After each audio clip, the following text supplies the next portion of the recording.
NDDB संवाद के एक नए एपिसोड में आज आप सभी का स्वागत है। मेरा नाम राहुल है और मैं एनडीडीबी के सहकारिता प्रशिक्षण विभाग में कार्यरत हूँ। जैसा कि आप जानते हैं, एनडीडीबी संवाद श्रृंखला के माध्यम से हम हमारे डेयरी से जुड़े हुए सभी हितधारकों के लिए प्रासंगिक विषयों पर डिजिटल इंटरैक्टिव सत्रों का आयोजन करते हैं। इसी श्रृंखला के क्रम में आज learnings emerged during the world dairy summit India के छठे एपिसोड में आज का हमारा विषय है manure management for increasing income from dairying the Indian experience, अथवा डायरी से आय बढ़ाने के लिए गोबर आधारित खाद प्रबंधन भारतीय अनुभव।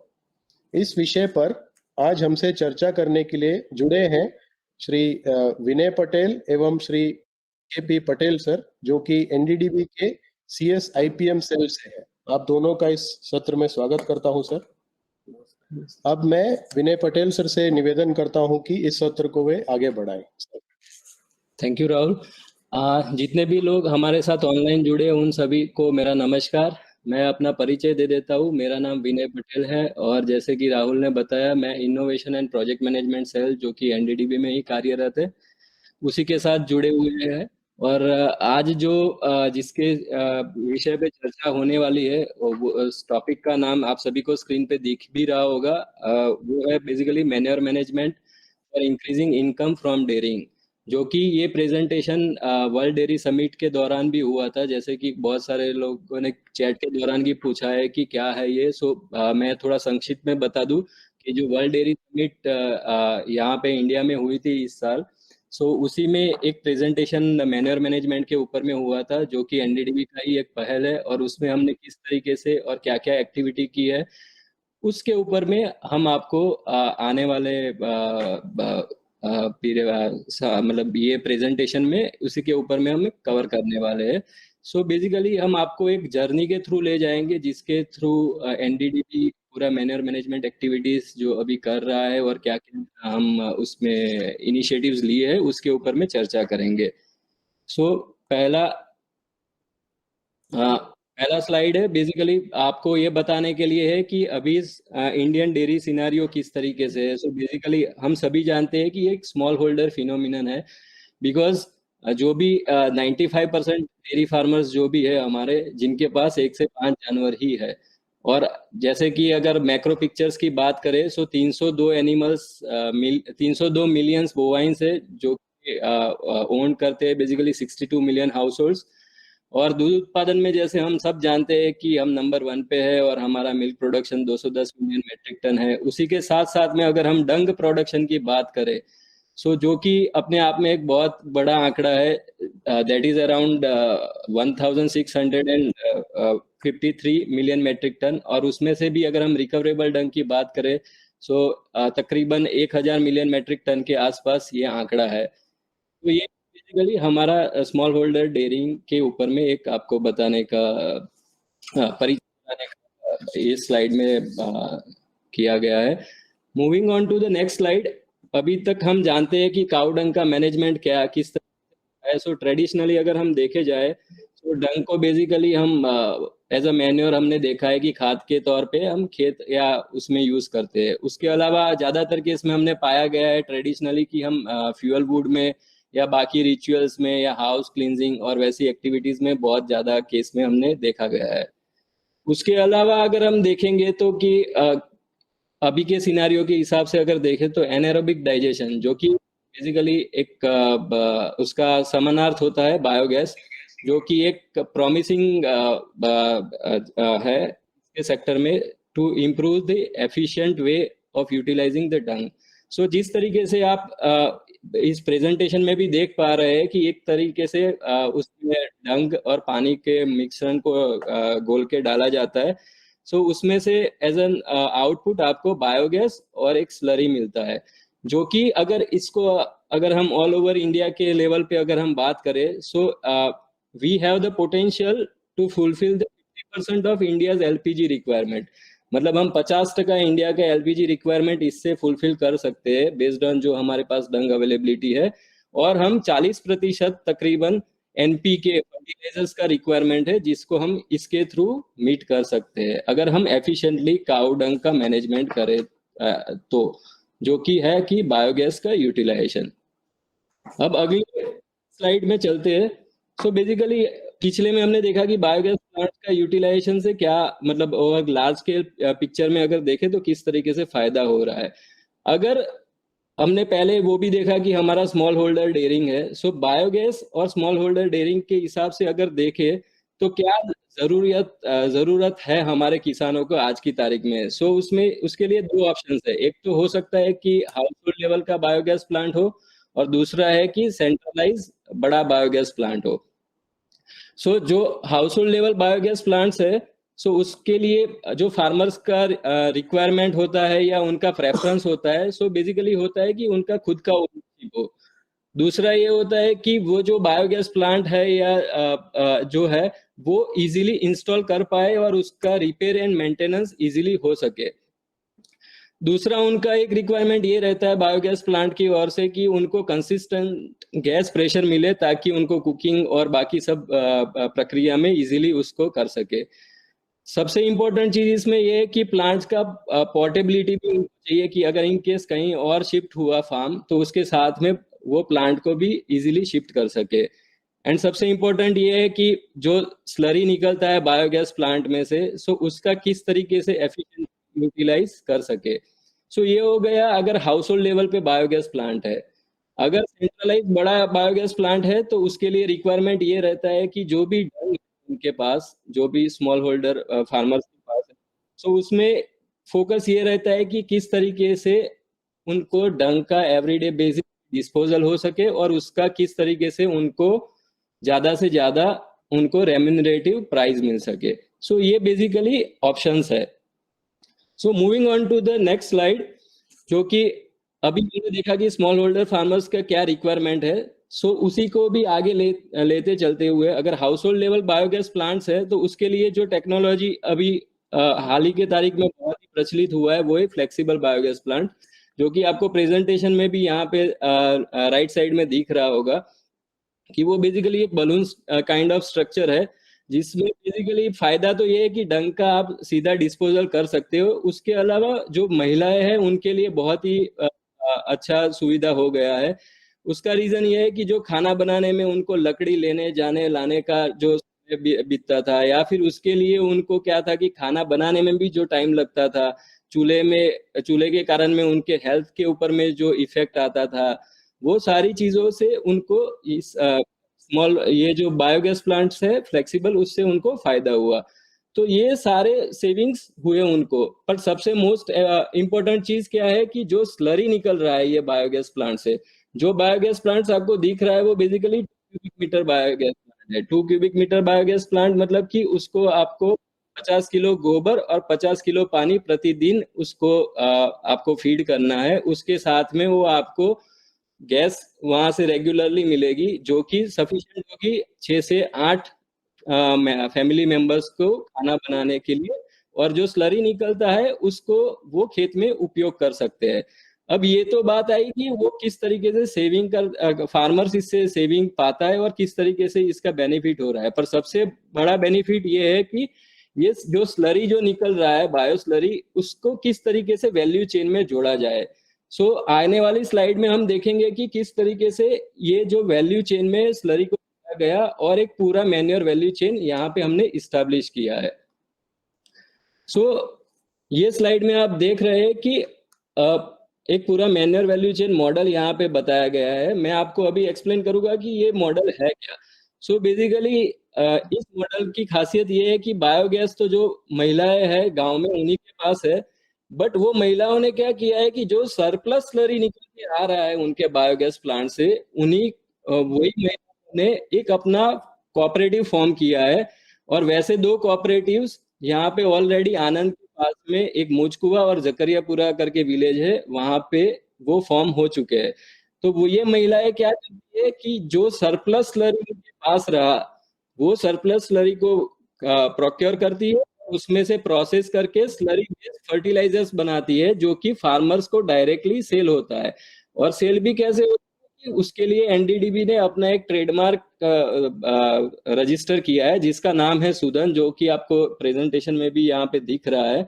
सो वो सुदन ब्रांड के अंदर में ये स्लरी बेस्ड फर्टिलाइजर्स सारे किसानों तक पहुंचाए जा रहे हैं। अब मैं आगे की प्रेजेंटेशन में आपसे ये बताऊंगा कि ये जो मैन्योर वैल्यू चेन बनाया गया है उसमें कौन कौन से अहम पहलू है और कहाँ पे हमने किस तरीके से ये पूरा मैन्योर वैल्यू चेन डेवलप किया है।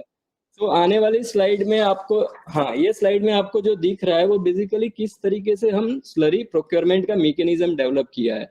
सो जैसे ही आप जानते हैं कि ये छोटे छोटे बायोगैस प्लांट्स किसानों के घर पे लगे हुए हैं। सो ये दूध की तरह तो है नहीं कि किसान अपने साथ में ये इसको लेके या डेयरी कोऑपरेटिव सोसाइटी या नजदीक के कलेक्शन सेंटर पे जाके स्लरी को दे सके, क्योंकि जैसे आप जानते हैं कि 50 किलो गोबर और 50 किलो पानी अगर डेली गोबर बायोगैस प्लांट्स में फीड होगा, सो नेचुरली है कि 80 से लेके 100 लीटर प्रतिदिन की स्लरी प्रोडक्शन होगी। सो इसके प्रोक्योरमेंट के लिए हमें एक यूनिक मैकेनिज्म भी डेवलप किया है, जिसमें हमने क्या किया है कि जहां जहां पे भी बायोगैस प्लांट्स लगे हैं उन सभी प्लांट्स को हमने जियो टैग किया है। उसके साथ साथ में हमने क्या किया है कि स्लरी का जो, जैसे हमने दूध में देखा गया है कि दूध को हम फैट और एसएनएफ के बेस पे रेगुलरली टेस्ट होता है हमारे कलेक्शन सेंटर्स में या डेयरी कोऑपरेटिव्स में, उसी तरह से हमने स्लरी के पैरामीटर डेवलप किए हैं जो कि आपको यहाँ पे चार्ट में दिख रहे हैं। एक है इलेक्ट्रिकल कंडक्टिविटी और दूसरा है ब्रिक्स। सो उस बेस पे इसको देखा जाता है फील्ड लेवल की कंडीशंस में, और हमने साइंटिफिक एक्सपेरिमेंट्स भी किए हैं कि उनका रिलेशन क्या है हमारे फर्टिलाइजर्स के जो इंटरनल पैरामीटर्स होते हैं जो कि लैब में टेस्ट होते हैं, जो कि ऑर्गेनिक कार्बन और नाइट्रोजन, उनके साथ में उनके रिलेशनशिप डेवलप किए हैं और उसके बेस पे ये प्राइस चार्ट डेवलप किया है। और सो उसी प्राइस चार्ट के हिसाब से टेस्टिंग फार्मर्स के फील्ड पे होता है, और जो उनका क्वालिटी का पैरामीटर्स आते हैं उसी के हिसाब से उनकी पासबुक में एंट्री होती है क्वालिटी पैरामीटर्स की, और उसी के बाद ही उनका पेमेंट मंथली बेसिस में होता है।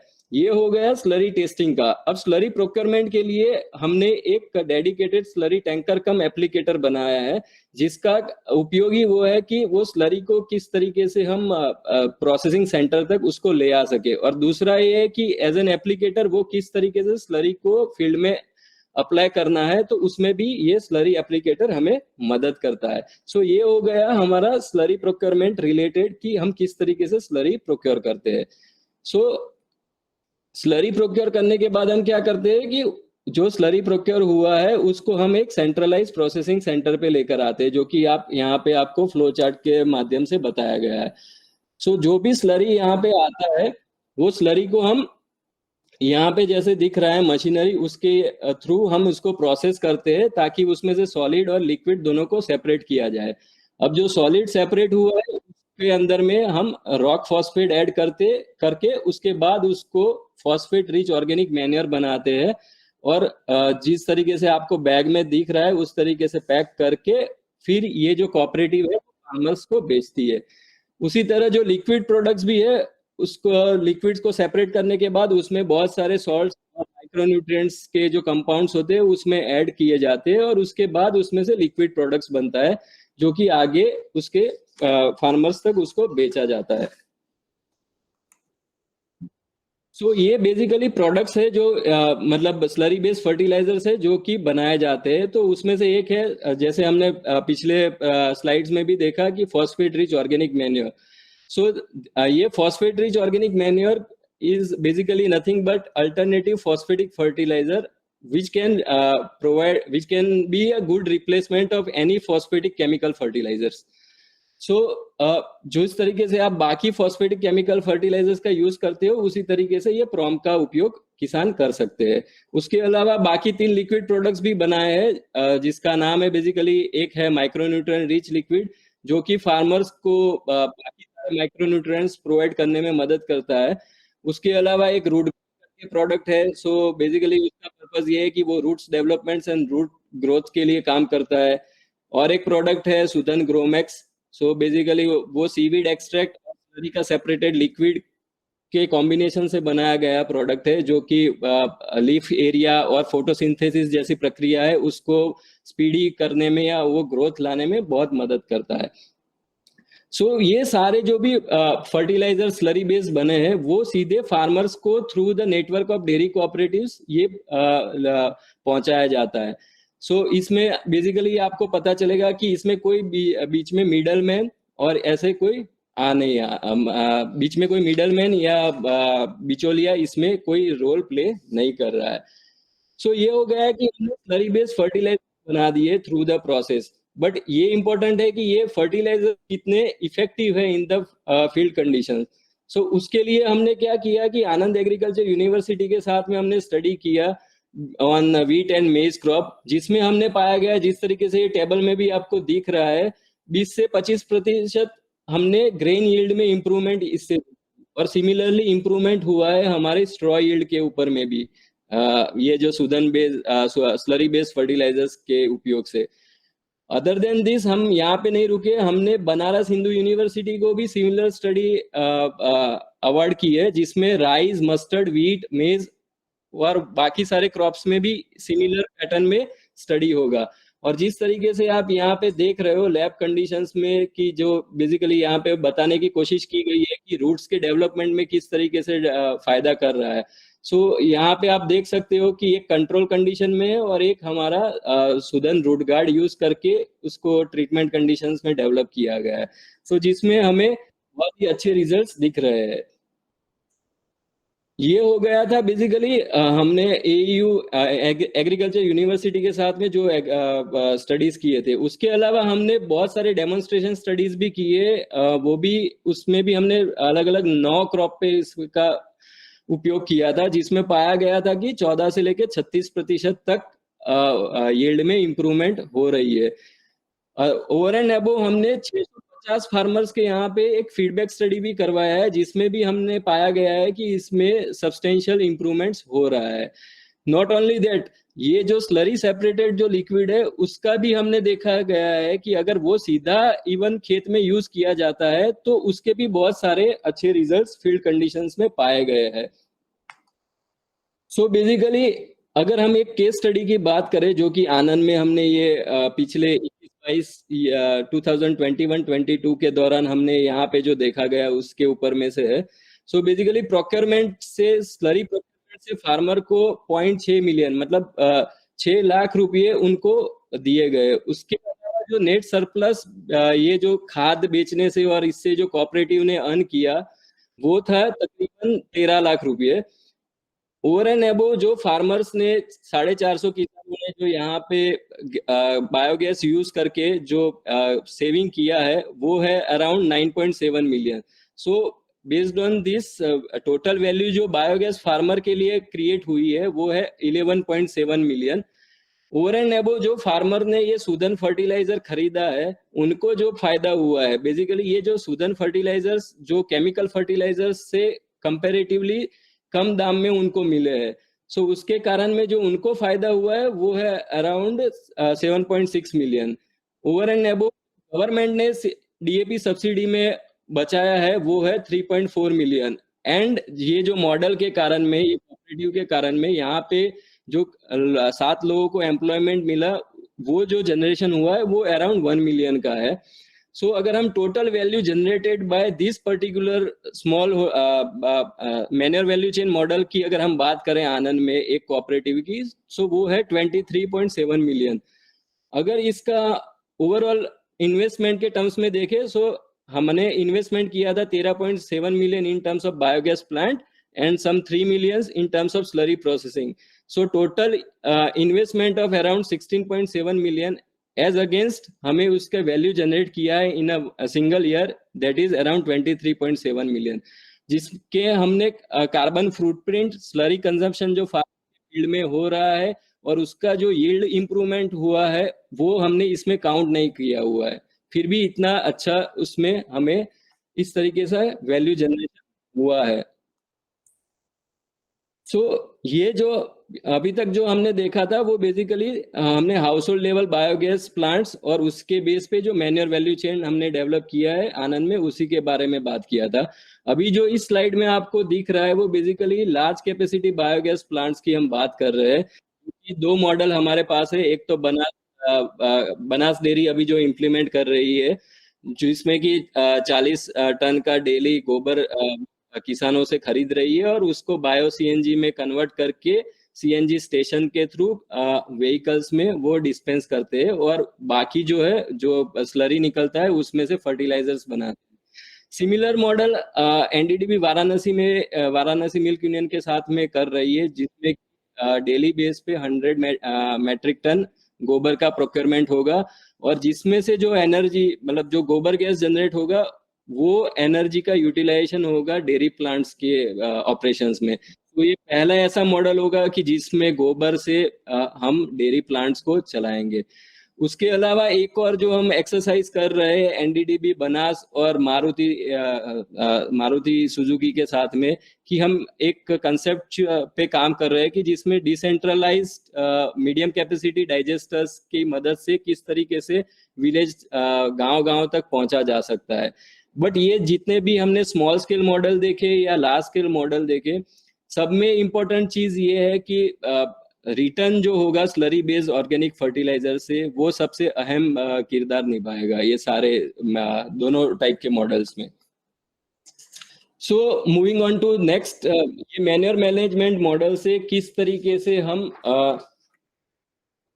लाइवलीहुड एंड इकोलॉजिकल बैलेंस और न्यूट्रिशन हम कर पा रहे हैं। सो बेसिकली ये मॉडल के थ्रू हम एक एडिशनल इनकम फार्मर लेवल पे भी जनरेट कर पा रहे हैं। ये मॉडल्स की वजह से बहुत सारे जॉब क्रिएशंस भी हो रहे हैं। गवर्नमेंट को भी इसका फायदा हो रहा है कि जो गवर्नमेंट का डीएपी और बाकी सब इंपोर्ट जो कर रहे हैं हम फर्टिलाइजर, जिसमें हमारा काफी बड़ा सब्सिडी बिल गवर्नमेंट्स को बेयर करना पड़ता है, सो उसमें भी उनको राहत मिलेगी। सबसे अच्छा ये बात ये है कि जो महिलाएं गांव में खाना बनाते हैं मतलब डंग केक या लकड़ी का यूज करती है, सो ये बायोगैस से उनकी हेल्थ में काफी इंप्रूवमेंट आता है। दूसरा ये है कि जो दूध का धंधा हम सभी जानते हैं, हम सभी दूध के साथ जुड़े हुए हैं, सो ये बेसिकली महिलाएं काम करती है, सो महिलाओं का पार्टिसिपेशन इसमें इंश्योर किया जाता है। सबसे अच्छी बात यह है कि ये biogas as a clean fuel है, सो लकड़ी और ये जो भी है एक्टिविटीज, सो उसमें से उनको राहत मिलती है। स्लरी का एप्लीकेशन जैसे हमने देखा कि फील्ड कंडीशंस में करते हैं तो सॉइल के हेल्थ के ऊपर में बहुत ही अच्छा रिजल्ट हमने पाया गया है। प्लस अच्छी बात यह है कि स्वच्छ भारत के जो ऑब्जेक्टिव्स है गवर्नमेंट्स के, तो वो भी हम अचीव करने में इसके थ्रू बहुत ही हमें मदद मिलती है। और सबसे इम्पोर्टेंट आज की तारीख में जैसे क्लाइमेट रिलेटेड सब जगह पे बातें हो रही है, तो ये सबसे एक इफेक्टिव मॉडल है जिसमें हम सभी जानते हैं कि जिस तरीके से मीथेन का कैप्चर करके उसको किस तरीके से हम यूटिलाइज कर रहे हैं। सो जो ग्रीन हाउस गैस एमिशन है उसमें भी हमें इससे कहीं ना कहीं कमी हो रही है और इसका फायदा हो रहा है। सो टू द कंक्लूडिंग स्लाइड, सो किस तरीके से हम एज एन एनडीडीबी इसको नेक्स्ट लेवल पे ले जा रहे हैं। तो बेसिकली स्लोली स्लोली हम सब ने देखा कि डंक को as a commodity slowly slowly सब कोई रिकॉग्नाइज करने लगेगा। बट सबसे इंपॉर्टेंट चीज ये पूरे मैन्योर वैल्यू चेन या मैन्योर मैनेजमेंट मॉडल में इंपॉर्टेंट चीज ये है कि we need to address localized need of the farmers and we have to keep the farmer at a core in entire model. जो नेक्स्ट लेवल का एक और काम जो है जो इस पे हम अभी फोकस कर रहे हैं और जिसमें हम काम कर रहे हैं वो है कि कार्बन क्रेडिट्स जो अर्न करना है। सो बेसिकली जिस तरीके से ग्रीन हाउस गैसेस का एमिशन इसकी वजह से कम होगा, सो वो हमें हेल्प करेगा ऑन द कार्बन क्रेडिट्स। और जो कार्बन क्रेडिट से जो अर्निंग होगी जो कि वो एडिशनली ये मॉडल से जो हमने अभी तक देखा उससे ओवर एंड अबव होगी। सबसे इम्पोर्टेंट चीज आगे जाके ये है कि हमें जो फ्यूल एंड फर्टिलाइजर इंडस्ट्रीज है उनके साथ में हम किस तरीके से कोलैबोरेट कर पाएंगे और किस तरीके से आगे जाके हम एज अ इंटर इंडस्ट्री मिलके एक तरीके से काम कर सकते हैं। और सबसे इम्पोर्टेंट चीज, क्योंकि ये मॉडल अभी हमने इस्टेब्लिश किया और उसके ऊपर काम कर रहे हैं इन रिसेंट ईयर्स ओनली, सो बहुत सारे रिसर्च एंड इनोवेशंस की जरूरत है कि जो कि हम स्लरी टेस्टिंग हो गया, स्लरी प्रोक्योरमेंट हो गया, स्लरी बेस्ड फर्टिलाइजर्स के रिलेटेड R&D एक्टिविटीज हो गई, या मतलब किस तरीके से इसको हम विलेज लेवल तक पहुंचाए, वो एक सबसे बड़ा इम्पोर्टेंट चीज होगा जिसमें हमें बहुत सारे रिसर्च एंड इनोवेशन की जरूरत है। और ये बताते हुए मुझे बहुत खुशी हो रही है कि एनडीडीबी ने इस चीज को आगे ले जाने के लिए अपने एक होली ओन सब्सिडरी जिसका नाम है एनडीडीबी मृदा लिमिटेड, उसका स्थापना हो चुकी है, जो कि इस पूरे मैन्योर रिलेटेड एक्टिविटी या मैन्योर मैनेजमेंट रिलेटेड एक्टिविटीज को ये आगे ले जाने में एक अहम भूमिका निभाएगी। सो फ्रेंड्स, अभी तक हमने देखा था कि मिल्क रिवॉल्यूशन से किस तरीके से डेयरी सेक्टर का ट्रांसफॉर्म हुआ, जिस तरीके से हम पहले बहुत सारी चीजें इंपोर्ट्स कर रहे थे डेयरी में और किस तरीके से हम सेल्फ सफिशिएंट हुए। सो उसी तरीके से now it's a time for a dung to transform the waste into the wealth. Thank you friends, आपने मुझे सुना। मैं धन्यवाद करना चाहूंगा श्री विनय पटेल सर एवं केपी पटेल सर, जिन्होंने अपना कीमती समय निकालकर आप लोगों से चर्चा किया एवं आपकी समस्याओं का निदान किया। Thank you sir. और सभी प्रतिभागियों का भी धन्यवाद करता हूं कि आपने इतने समय तक हमारे इस कार्यक्रम में जुड़े रहे और इस कार्यक्रम के भाग बने रहे। सभी को धन्यवाद। अगले एपिसोड में मिलने की कामना करते हुए सभी से विदा लेते हैं। धन्यवाद। Thank you. Thank you.